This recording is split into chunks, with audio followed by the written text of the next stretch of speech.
Let's get this started. It's a few minutes past the planned start time. Yeah. This is going to be group review Strive Studio for ShaperDreaming. They went 0 and 2 in a recent beginner bracket, and this is one of the sets they played. Let's get into it. My bear doesn't stand there. So for You want to share your screen? oh yes, I should do that. Yeah. Also, as someone who went 0-2 for about a year straight, Share screen. uh, it's Yeah. a it's a journey. Yeah, Oh I'm boy. recording this as well, so If for the skeleton dies, I can help future you with review, if you want to come back to it. So assuming you can all see my screen right now, Yep, yep. here it is. Yeah, anyway, it goes All right, slow. first of all, okay, Shaper is the Testament player here, player one side. First thing I like to think about is round start interactions. Like, what are the common plans of action in a round start scenario given these two characters? Like, Kai's present options, far Yeah. slash, 2S, 6P, or 2D, I feel, are the more prominent actions. And whereas you don't have to build around that, because Testament, I think, has some also equivalently strong round start options. Those are things to keep in mind what you're playing around. So Testament, my first thoughts are like far slash, 2K, heavy slash even 6P, Get our 2S fireball maybe. in there. 2H is a little greedy, but still something that you can think about. But more often than not, Testament having an incredibly strong neutral game, I feel that a lot of them, without having to present an offensive round start, it's just retreat and start setting up with Gravediggers. Retreating, I think, is both strong for both of these characters. So let's see what happens. Round start 2S, one of the things that I was bringing up. And our opponent here, Kai, did a responsive round start, which is something I think is generally very strong at all levels. They did like Dash. That's walk dash back to dash us. 2S. Yeah. Yeah. Yep. Yeah. They didn't even have to dash there, like a far slash or a heavy slash might have been a good punish, but this is no fault of Shaper here. This is just both players playing the round start and like no issue. It seemed that Shaper was just trying to retreat afterwards. They get the knockdown with Stun Dipper. Or where did we go off this 2S? We did just that didn't combo No. here. 2S into Stun Dipper here wasn't a combo, so just uh if you can, try and just hold down back, just think about defending even while you're getting hit, because it can be easy to just say, "Oh, I got hit. Let's just completely forego everything and plan for the wake up." But holding down back even on defense is something that is a very strong skill in a bunch of fighting games, even in previous Guilty Gears. This is not true in this Guilty Gear game. In previous Guilty Gears, you had to press a button in order to recover from the combo. They could have what was formerly known as the black beat combos, the beat being how the combo counter, how many hits have connected. A black beat combo is a combo that the character I, getting comboed could have uh, teched out of. So by pressing a button, it would have teched out. So this is sort of a similar concept of active defense, even while getting hit, just holding down back there. Just getting hit. This was pressing on wake up, pressing 6P on wake up. It looked like the things that you're trying to catch with a 6P like this, like we just got. Here's the knockdown. Dire Clot. Frame by frame. We did wake up. This is about when you're actionable, but we have already had, let's see. Okay, 1, 2, 3, 4, like 5 or 6 frames where the opponent is actionable before you.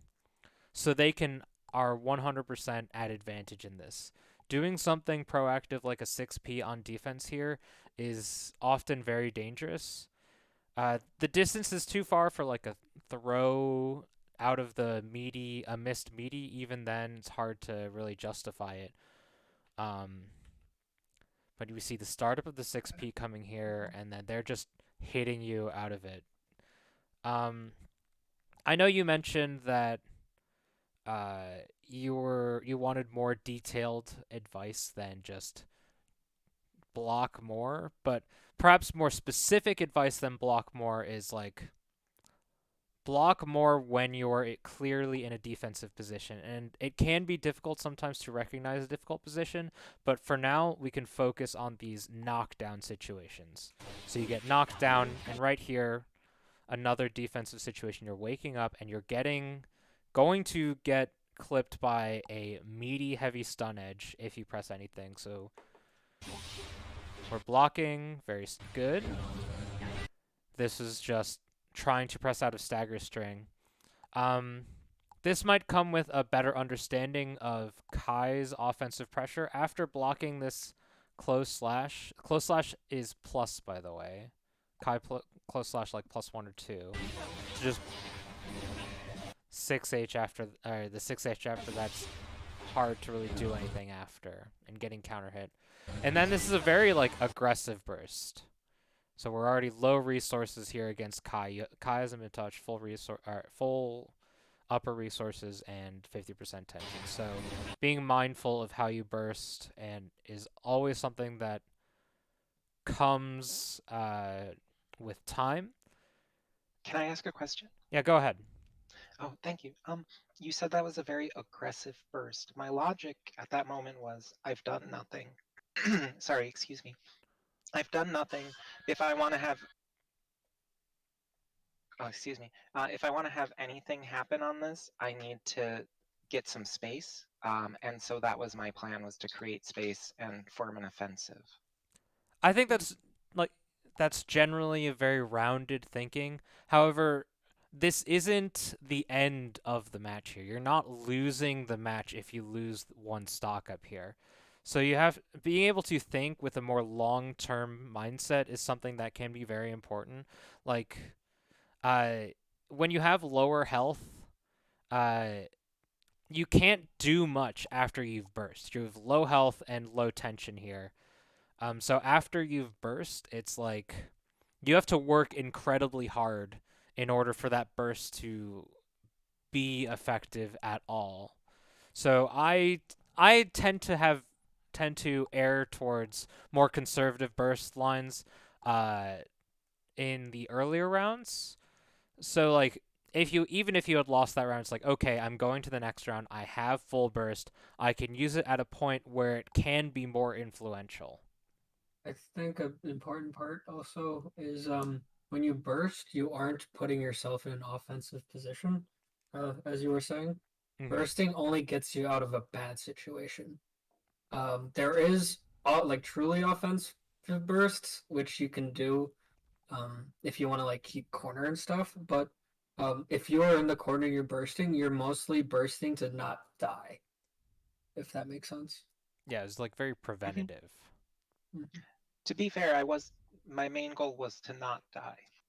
Yeah, and that is true. It does help in that regard. I think the main point Dostrow is bringing is like it's a 3 round game, so even if you lose one, having burst in the next round is really strong. Because without burst, your opponent can kind of run wild. Yeah, that's a really good thought. I had not considered that as strongly. Yeah, Yeah, and it's something that takes a little while to learn, and yeah, um, and yeah, it's definitely something to build with time. But just being mindful of resources, not only your own but your opponent's as well, is a valuable skill to have. Sorry, what was Erden saying?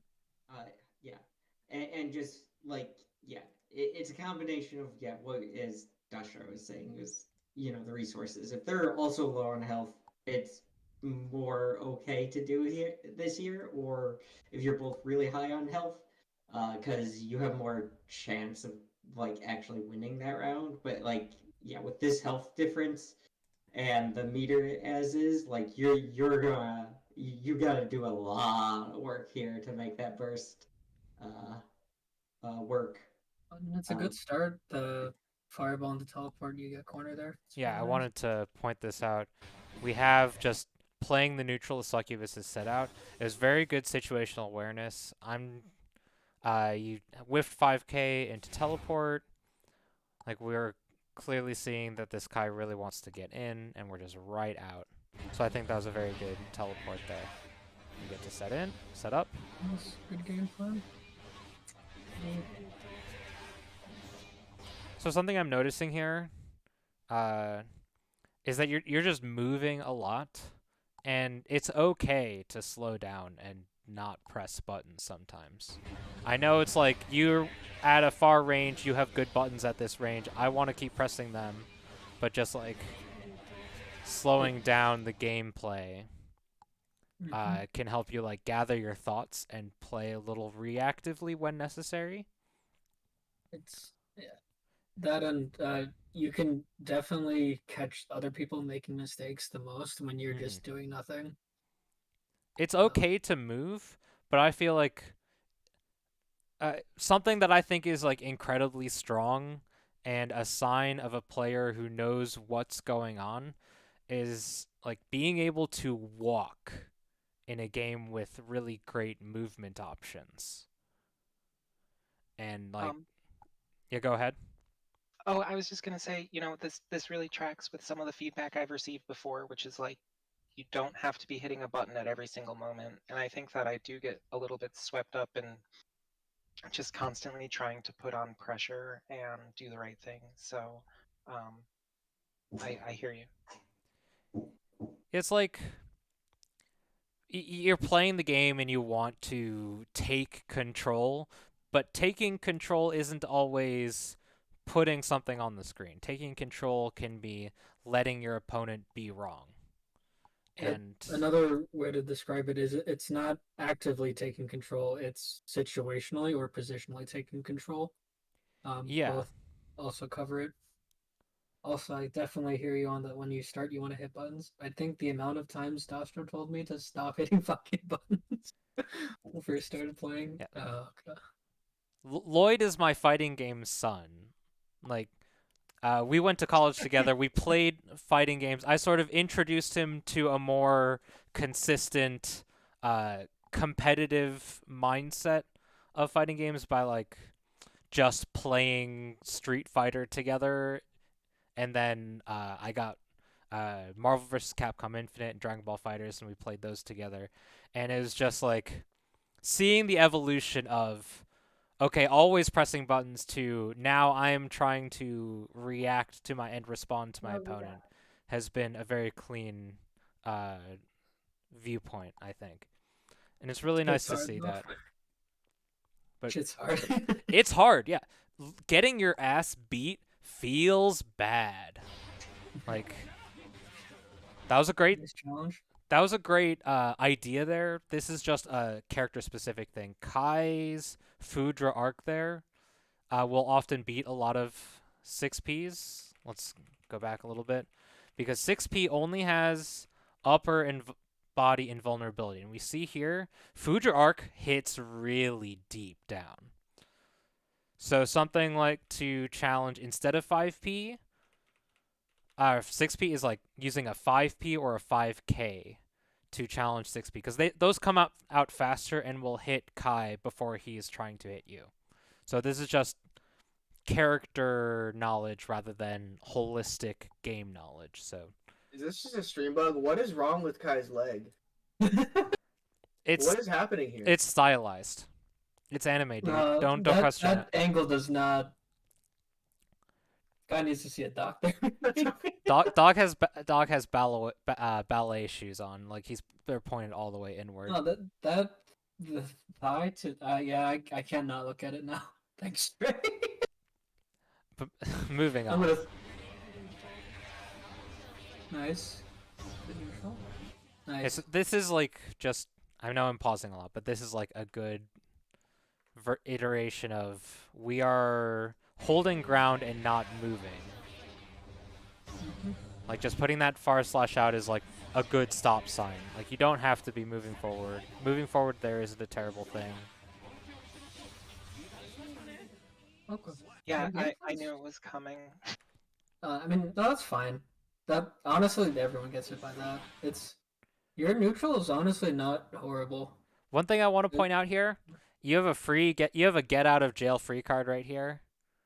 You have 100% tension. You can wake up with your reversal super and RC that on hit or block or even whiff. It's not guaranteed to work always, cause like I was gonna say I've been getting punished really hard on Wake Up Reversal Super, because it has such a long startup and recovery on Testament. So like, I've been avoiding it, even though it was strong for me for a bit. yeah. So the difference here is you have an extra half bar of your tension meter, so that if anything goes wrong, you're safe. Yeah, you can RC out of the if like the super gets blocked or whiffs or whatever, you can RC out of it, and then maintain your like start your pressure from there. If you Thanks. so yeah, with 100-meter doing that sort of stuff. Yeah, this is also true not just blocking on wake up, but any time that there is a gap in their offense, so you could have just done it right here when you're not in block stun.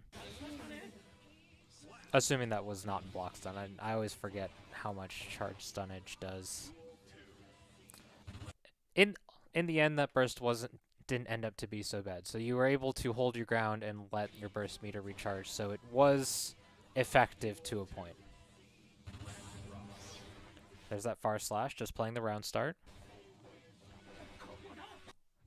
I'm curious, like, what you're trying to do with that 6p there. Like, Testament just a 6p, punish. Testament 6p is great, but you've So- just watched the 2s miss, and you can potentially respond to that, but that's can be strict reaction time, so it can be hard.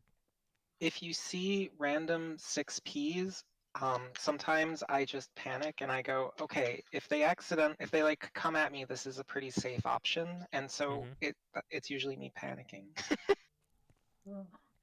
6p is a great button to use with Testament. I think maybe just being mindful of what is effective at what range.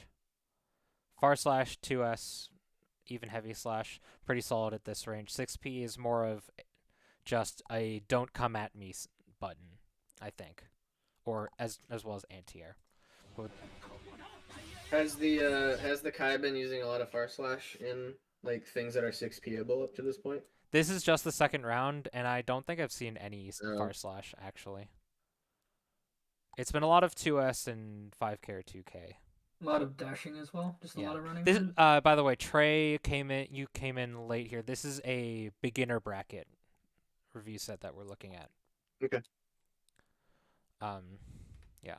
You can just take a look at what's gone on so far. This is already just being slower is a very good thing. Setting up, that's Dire Clot is very minus. A lot of Kais like to be a little cheeky and put out a button. I think that Gravedigger there was actually a very smart move and sort of establish the neutral and push them away. Unfortunate with DP punish. I don't know. I feel Arbiter is more of like a far range tool or after they've blocked tool.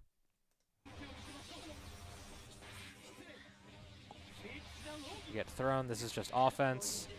Nice throw. This is the evolution of the offense. We just got thrown. Let's see if they go for it again, whether it was a fuzzy throw tech or just trying to throw them back. We were able to get him out. Tricky setup. Good stagger. What was that throw whiff for? I'm not good at judging range yet, Okay. and I thought they were gonna dedicate to the rush because they've been rushing at me so fast, so I just kind of threw it out early. I'm curious to see what, like, just as an exercise in going into tower, this isn't something you should be doing as like a big game plan implementation.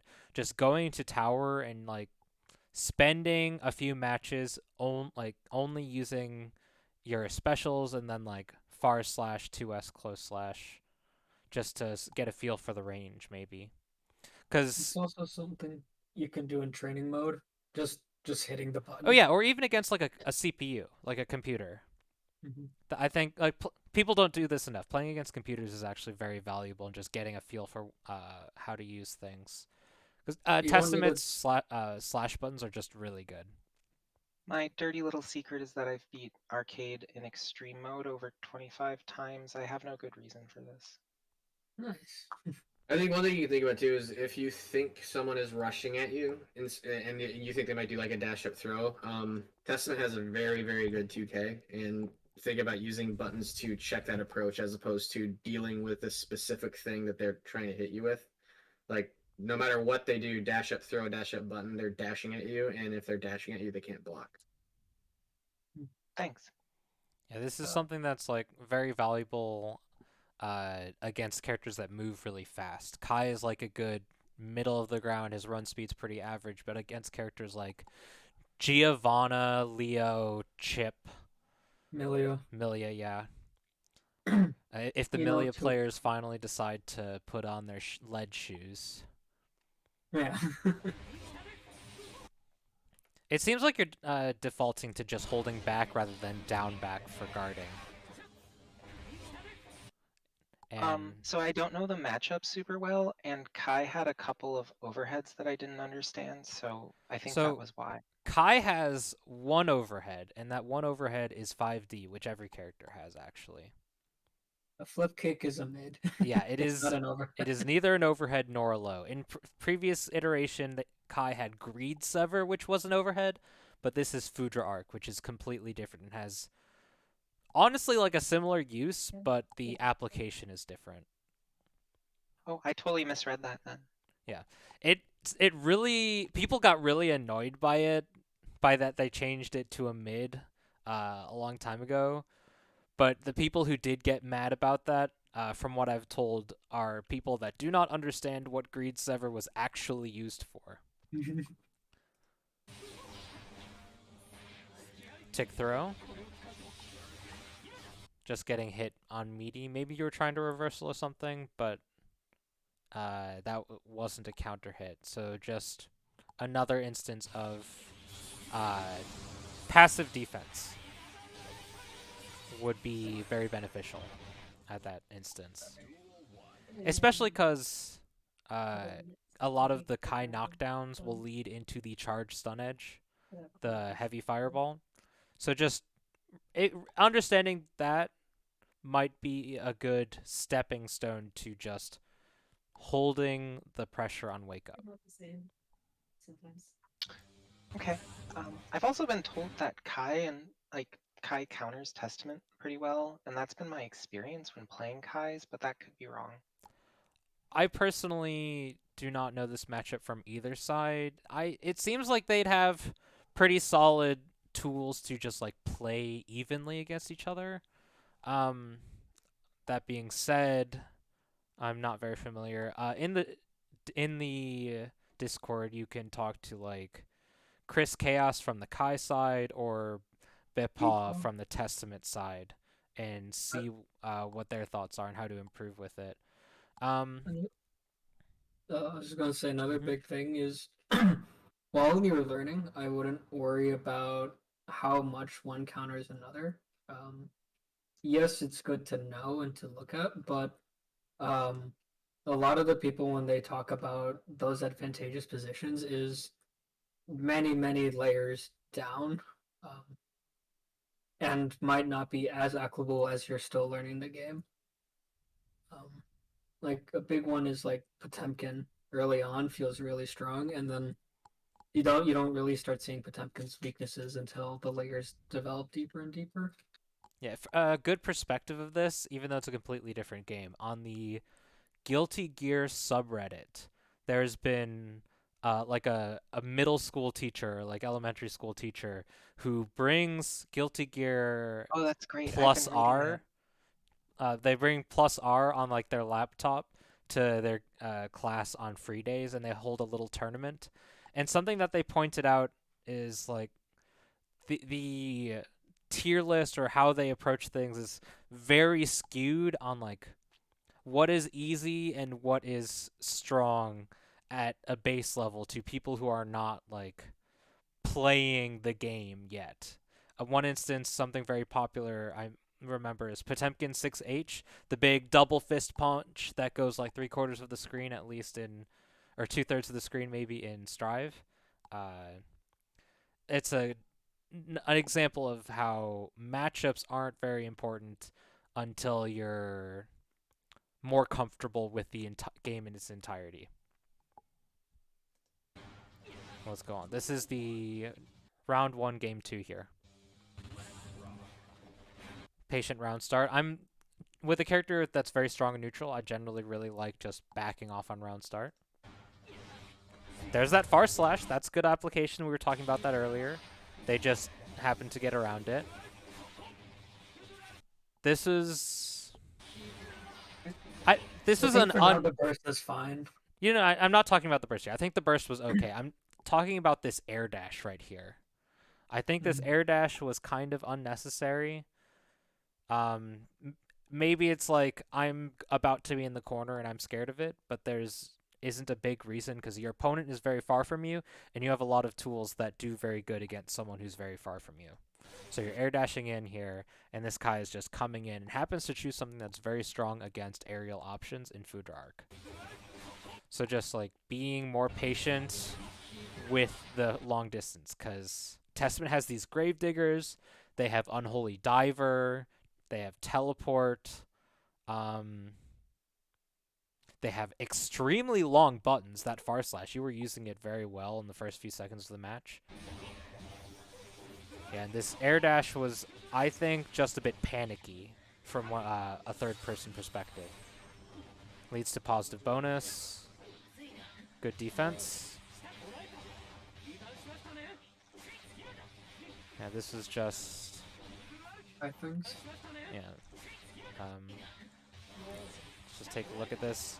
Yeah, Stun Edge RC, or Stun Dipper RC, just something that Kai's will do. It's a 5 frame, so it's as fast as their fastest normal. So yeah, there's nothing there other than just getting caught off guard. Yeah, and that dust was supposed to be a low or 2D, and Oh, when you got 5D? Down. Yep. We see it right about here. Yeah, 2K2D. 2K2D is a string that is perfectly okay to autopilot and always buffer. It's like Testament can do like 2K2D Gravedigger. Gravedigger is often something that's a pretty solid canned string that even if it hits or is blocked is generally something that's not bad to do. Yeah, that's what I was aiming for, and I think I let go of down or something. Happens. Yeah, the dexterity test is always difficult. This looked like round start 2H. 2H generally pretty solid. I think... Which is pretty greedy here, I think. It with like layer 0, the 2H I think is like perfectly fine if this were like round 1, game 1. But so far we've seen round start options where the Kai player has done back off dash 2S. They've done jump back, IAD back. So the 2H hasn't really answered any of those options yet. And 2H is something I feel like you have to establish the threat of something that is more forward before doing something that's so slow and high committal. I will say the payoff if 2H connects could have been very strong, but I think the threat of something else hasn't yet been established.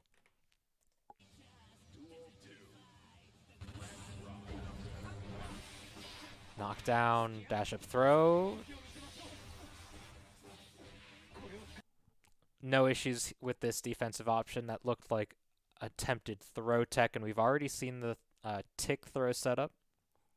So I think generally, like, we can see that you're thinking, and I think that's a good thing. There's that stagger. We saw something similar earlier, and just another point to bring up passive defense. Yeah, damned if you do, damned if you don't. This is a beginner bracket, so like I don't expect them to be hard baiting burst. So generally smart burst.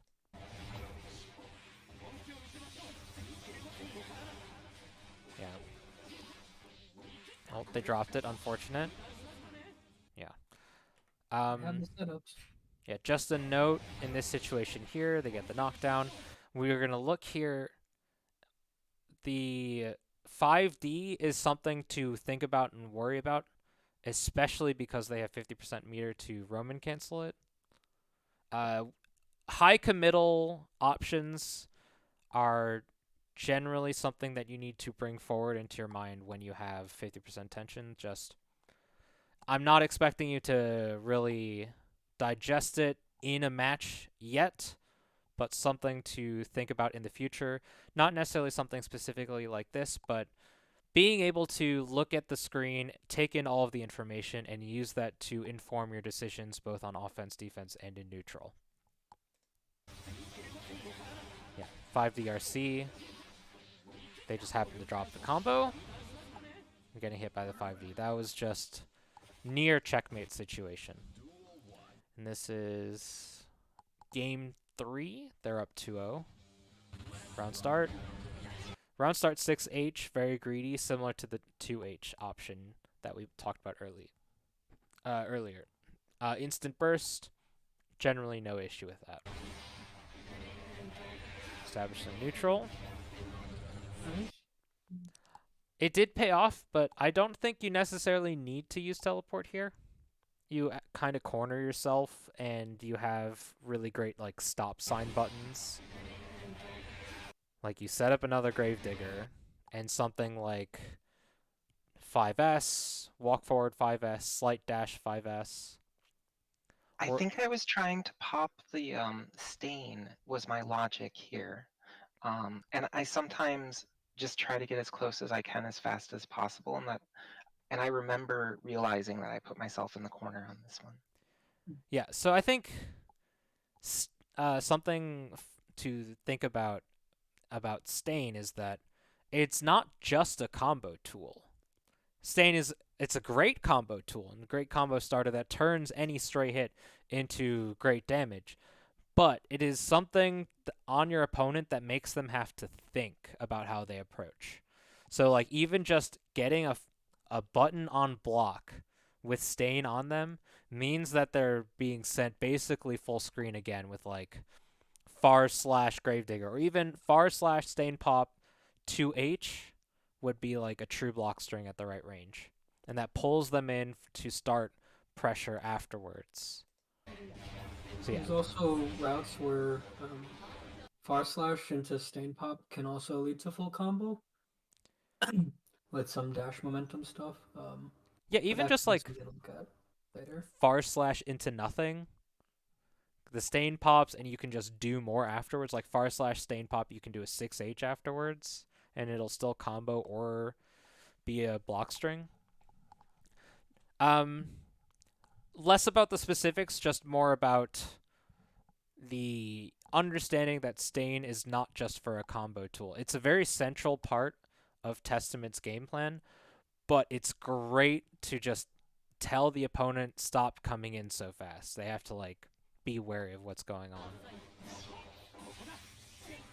So it's more of a fear mind tool as well? Yeah. It's just like bad things can happen if I get hit with Stain on me. And like literally any hit. Yeah, Like, anything. Or yeah, any like, physical hit. Any physical hit. Yeah. Like if like even like now 2K or 5P or 2P are suddenly 6P. Yeah. Very like important. Like getting hit by any of these, like usually like if I get hit by 2K, like it's not great, but it's not like I'm gonna lose half my health because of that. Now a 2K leads to I lose half my health if I have Stain on me. So it just makes it a lot harder to approach without just getting blown up.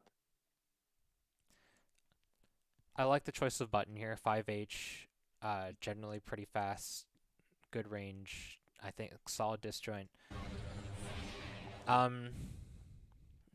I think like if you're banking on the 5H hitting, maybe consider holding the Gravedigger, charging the Gravedigger, or going right into like Arbiter Sign, or even just 5H nothing combo afterwards.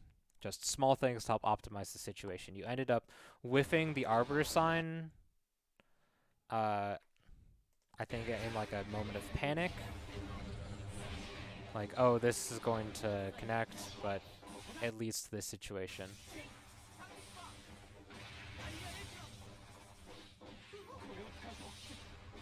Blocking on Wake Up. There's that stagger again. The defense does not end after one hit being blocked. What do you mean by that? So like when, especially in a game like Guilty Gear, these hits, they just did Close Slash here. Close Slash is not the end of the pressure string. So you block the charge stun edge into Close Slash, right? Close Slash has a number of different things that can follow up afterwards that are both, that can be either a frame trap or a true block string. So if you let go of guard here, then it turns into a true block string that you just get hit. Or in this case, you try to poke out or hit them out of their offense, and you get counter hit, which makes it a frame trap. So you get counter. That was far slash, it looks like. Yeah, it's being able to just patiently block while your opponent is being offensive is a very strong skill at lower levels. A lot of the time, your opponent will do something that either straight up ends their turn or completely hangs themselves and allows you to punish them fully. Can I ask a follow-up? Go ahead. So I used to be more defensive in just blocking through everything, and my problem was I got thrown all the time. So I think I overcorrected. My question is then, how do you do long blocking and know when they're just going to be like, oh, they're blocking, I can throw? That's I guess like the real answer is you can't really know that's going to happen. you get a feeling sometimes, but I in general, I think it's like more informed by the tools at your opponent's disposal.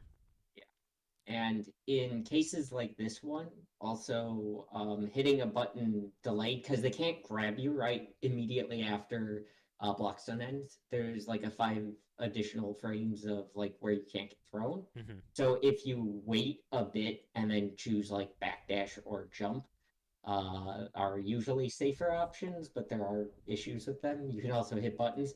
If they're trying to run up and grab you, you can set it up so if they're just doing it as fast as they can, they'll you can get out of the grab and they won't hit you if they're just doing it the moves as fast as they can. Basically. Yeah, a good point that Erden is Okay. making here is maybe trying a different option. If you really think they're going to grab you, try a backdash or a jump, because being in the air and backdashing, you cannot be thrown. Getting counter it is generally like the worst thing that can happen on defense. Like getting hit is of course bad, but getting counter it will oftentimes lead to very bad situations. I'd also say, taking the throw isn't horrible either. A lot of the time, without 50-meter, and because this is like later on with 50-meter throws become a lot more terrifying. But as a throw as a base, the damage is pretty much set in stone, and they'll just put you back in the same situation, so you don't have to be as afraid of them, even if they Conversely, throw you. conversely, you can spend meter defensively by using like faultless defense to push them out, as well as in this case you had 50% tension to YRC. YRC is very strong, at all levels really. And if the RC connects and the opponent gets hit by it, it's a guard crush. So you're like plus 20 or something insane after it. But generally, the main point here is rotating your defensive options. I think that's the point to be made. You've pressed buttons a lot while on defense. You can do more of just blocking, introducing backdash, jump, more than just blocking, using faultless defense. We have the macro for that now, so it's super easy. Or even using yellow RC when you have the tension to use it. I swear I use faultless defense more often than it looks like in this video. But also these were really great points. I really appreciate that input. Thank you. Yeah, faultless defense is something that while you're learning, it's generally okay to just use it all the time. There's like rarely opportunities that faultless defense is like truly bad, especially when you're still trying to learn the flow of everything.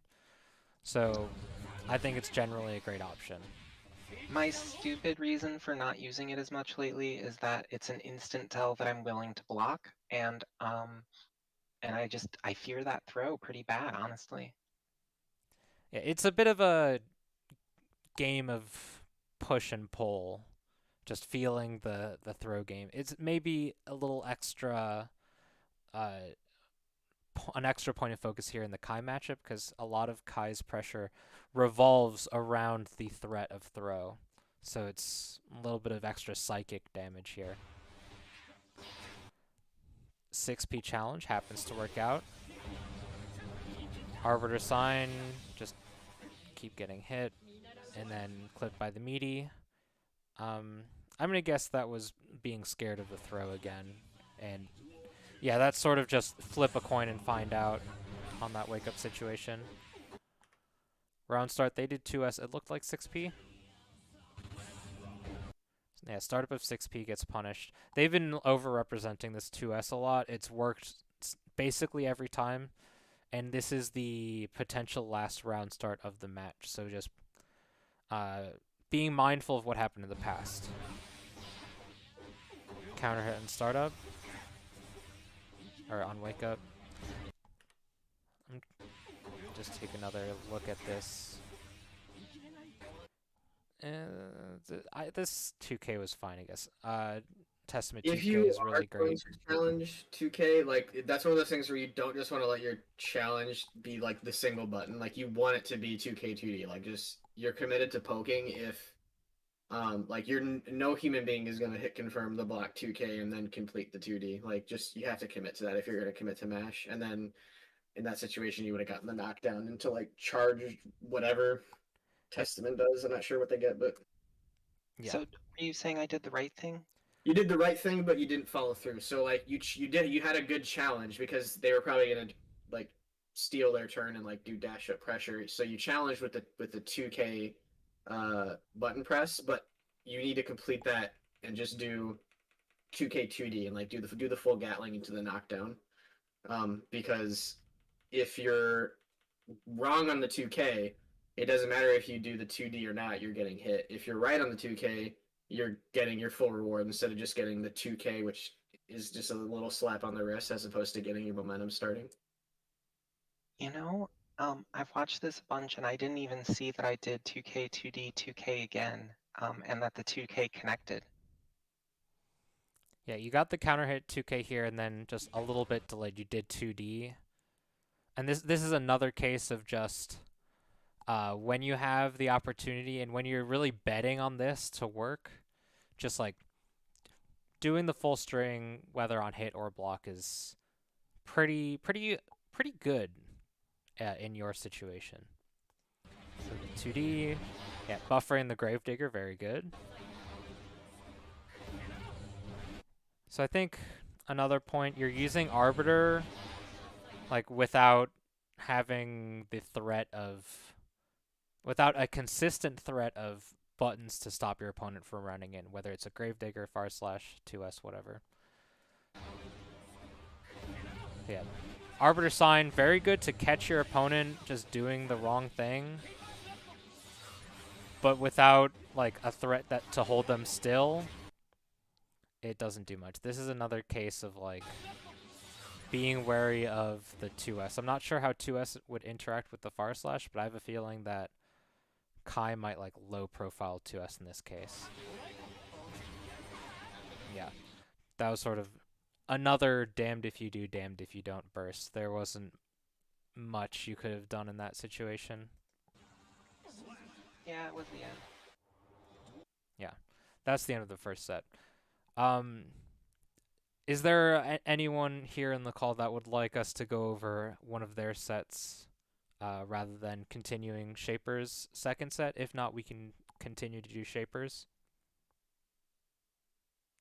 Good either way. Let's just move on with Shapers. We can be... this is a different matchup. We can just talk a little bit about the character interactions, but a lot of the points I think will be very similar here. But as Likely, Shaper yeah. said, being scared of the throw a lot is sort of a big focal point against Potemkin. But the big win here is that Testament really controls neutral versus Potemkin. So like a very passive round start would be very strong against them. Yep, just That was a missed Kara, guaranteed. Well, this is a beginner bracket, maybe you said? Maybe a missed Kara. yeah. Whenever I see just like raw 6K from Potemkin, I'm like, oh man, that's an execution error. But It usually is if it's not following a Garuda on block. makes sense. You just like randomly got hit but didn't get counter hit. Maybe this was just trying to backdash, trying to jump or something, or just letting go of down back. You have a decent advantage on round start versus Pot. Your 5K is extremely good. It's a pretty good place to start off with when you're fighting against Potemkin, because Potemkin's fastest normals are 5P, which might trade. And if it trades, then that's fine. Testament 5K is like what, 6 frames? I don't know. 5. 5 frames? Yeah. It's Yeah, 5 it's frames? the fastest. That's It's insane. their fastest normal. It might be 7 if I'm wrong though. I'm pretty sure 2K is 7 frames, but 2K has an insane hurt box. I think Testament's 5P is 5 frames, and 5K might be 6 or 7. Someone on Okay, Dostloop could probably I check get it. that, but it's not incredibly important. So you said I was probably backdashing. I was. I didn't, I didn't talk about it for Kai, but my game plan for Potemkin was never be within grab range. So I do very different stuff. Yeah, like you can do a lot against Potemkin just like being at round start or further distance, where you just like press far slash, use your grave diggers, just catch them trying to approach sort of impatiently, and then just reacting to slide head. Yeah, like we saw that this grave digger just pushed them so far away. Like you hit one block string and they're already like such a big disadvantage here. Missed Unholy Diver into Unholy Diver. Great use of the spacing and threat here. That was a miss punished. If you ever block a Hammerfall, 2K 2D. What's the frame data on Hammerfall? -9, but at that range, probably 2K 2D. Yeah. You're gonna see some really terrible interactions with Hammerfall because I had learned earlier that day that you can grab Potemkin out of Hammerfall, and I try it way too often. It does not go well. I think Yeah, grabbing Hammerfall it's possible.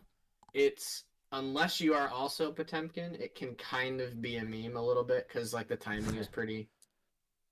unless your name is Home Depot Temkin, just block the Hammerfall.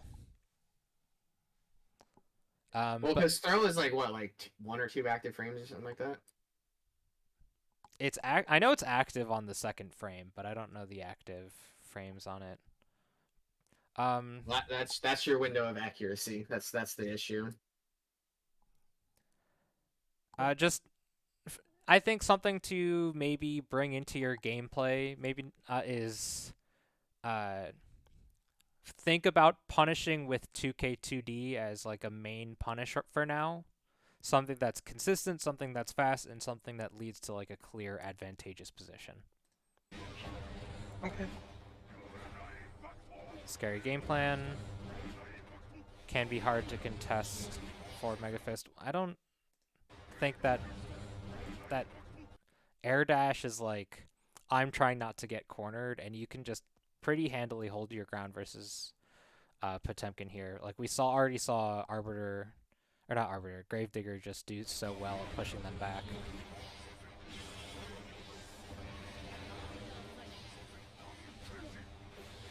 Oh, just getting caught low. If the pot ever throws out Gigantor like that, you basically want to. Your best option is to air block it. So like, if you just hold up forward to where you won't get clipped by your up forward, and then you just block it in the air, you're fine. This might be a little greedy, but something I just want to point out. You also have a succubus on screen, so you could just like jump out, get them to move forward, and then teleport away.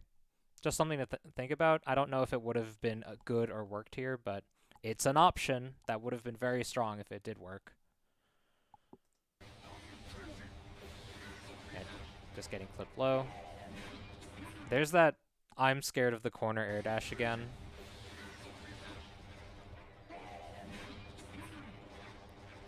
You can, that was JS, you can cancel that to make that so you can't throw against it.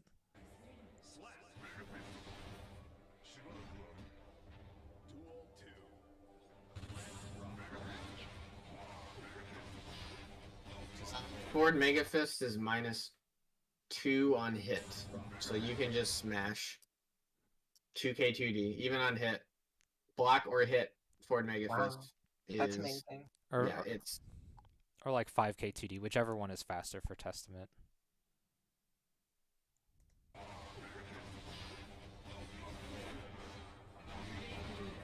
Oh, that was very good spacing, or fortunate spacing at the very least. The meat physical hit as well as the fireball hit. I think you're representing Arbiter's sign a little bit too much. Maybe not representing, but you're going for it, and you've been punished a lot for it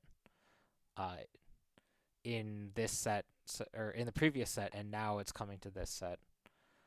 Yeah, I kind of autopilot from staying state into trying to get an Arbiter sign proc.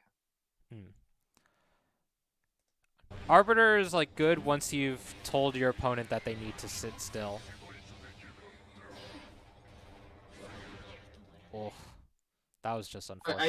I think you mentioned that your game plan is to not get grabbed, but from all the way across the screen, like pot can't do that to you, and it feels like you're playing just way too passively and like letting the pot just hold forward at you or like just do hammer falls at you. You're not really taking up space at a range where your buttons are faster than pots and you can counter hit him if you guys press buttons at the same time. Oh, round start forward, Kara back Mega Fist. That's cheeky. Well, that was a good reaction. Or perhaps messed up Unholy Diver working, but still worked out very well. Yeah, so far the pot has shown that they are going to just mash on Hammerfall against you. So you can just block, just hold down back, let it, like, just block it and then get your punish. Yeah, and there's that I'm scared of the corner air dash again.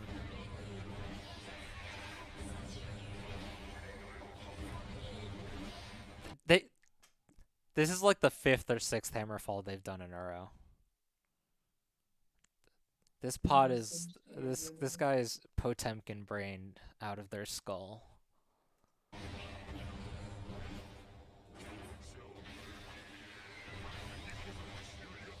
Losing the RPS. Yeah. At this distance, Yeah, you could get like maybe Kara blistered here at that distance. At that distance, yeah, you could. Just want to take a look at the resources at this situation.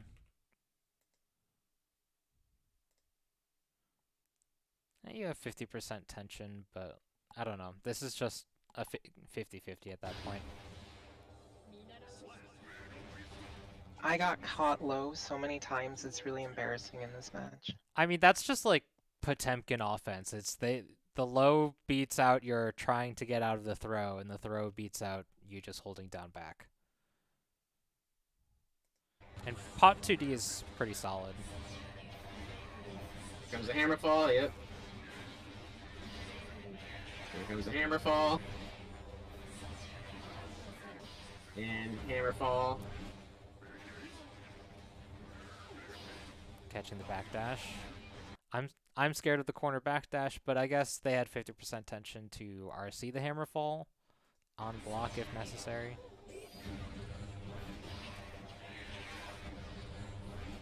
Yeah. So one thing that you definitely need to do is like outside of just matchup stuff, like just acknowledging like what the opponent is doing.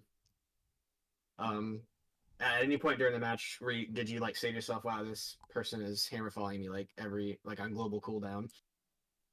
Yeah, I thought that, and I thought the sweeps too, and I was trying to respond to him, and I'm just gonna be honest saying I didn't do a good job. Well, the sweeps are like the secondary problem. The primary issue is the pot is able to get into the range where you have to guess throw or not, like throw or 2D. Like that's the basic mix-up. It's me, but you're the one who called it. Yeah. Being able to just recognize what's going on in a game is going to just help you elevate everything really well. Just especially like lower levels when you're like the only player on screen who is thinking, it's going to push you really far. You don't have to do anything complicated other than saying, okay, my opponent just did the same thing against me 10 times in a row. What am I going to do to stop it? This is just the 50-50. You actually had a good response. I don't know if you realized that you were doing it though. Maybe you did, but like the pot was doing hammerfall through your one hit arbiter or not arbiter, whatever that thing's called. Gravedigger, Grave yeah. Reaper? Yeah, that one. So you've now used up his one hit of armor, and you had a couple times where you like pressed 5p a couple times, just as like a get off me kind of a thing. But like you can literally just like that armor is gone, so you can throw a fireball and fill up that space with like a far S or like a 5H, like because he has no more armor now. So You know, I don't think I understood it to that extent, but I was doing what you said intentionally, yeah.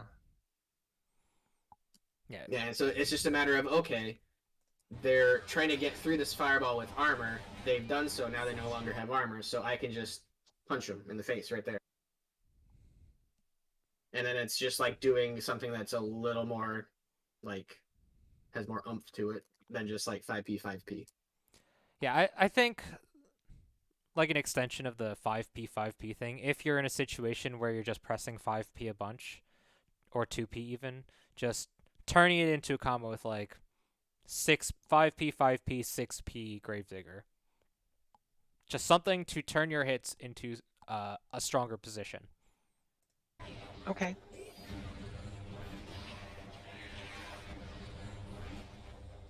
Yeah.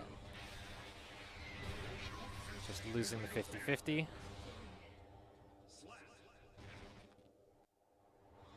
And this is game 3 here.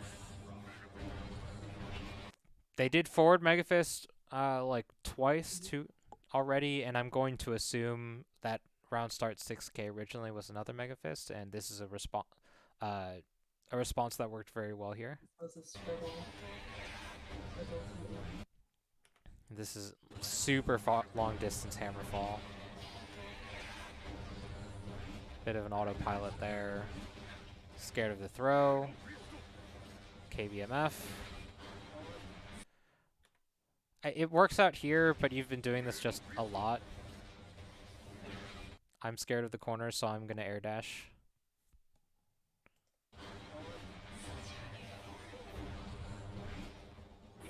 Yeah. A lot of this seems to be revolving around the central interaction of just hammer fall. Mhm. Yeah, the instant air dash out of the corner works often enough that I'm not completely discouraged from using it, but hearing you talk about it, I do see how weak that option is. Yeah. Like a player who knows what's going on and can recognize that, they'll air throw you 9 out of 10 times afterwards. Or just intercept. Scared of the throw, scared of the throw. IAD back, it changed up. It's something different. I can't think of It stuff worked to out. say. It was happens to be something good in that situation. I have no issues with it generally, but as representing being in the air a lot when you're in the corner, it's something to be scared of. Just being scared of the throw.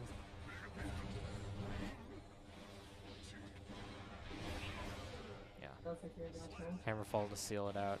Just gonna take a look at these last like 10 seconds. Yeah. I think it seems like you're just scared on defense. Both against this Potemkin player, and against the Kai. And then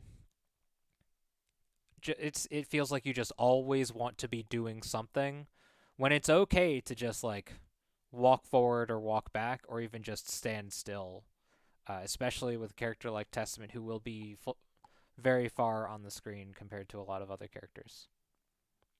Yeah, that's a fair assessment. I appreciate all the feedback. I'm definitely gonna be rewatching this too. That was extremely helpful, particularly because you explained a lot of the things that people have been telling me, and I've just had a really hard time wrapping my head around what that means, you know. So I appreciate it. Thank you. Yeah, it's really easy for someone to say you should do this more or you should do this less, but I find it very helpful when I'm being told why. So yeah. Anyways, this is all recorded. I'll post it down in either the studio chat or NetPlay chat or something for anyone who wants to watch this later. Thanks for at least joining in. Good luck to anyone who's coming out to Frosties. You beat me like a fuck.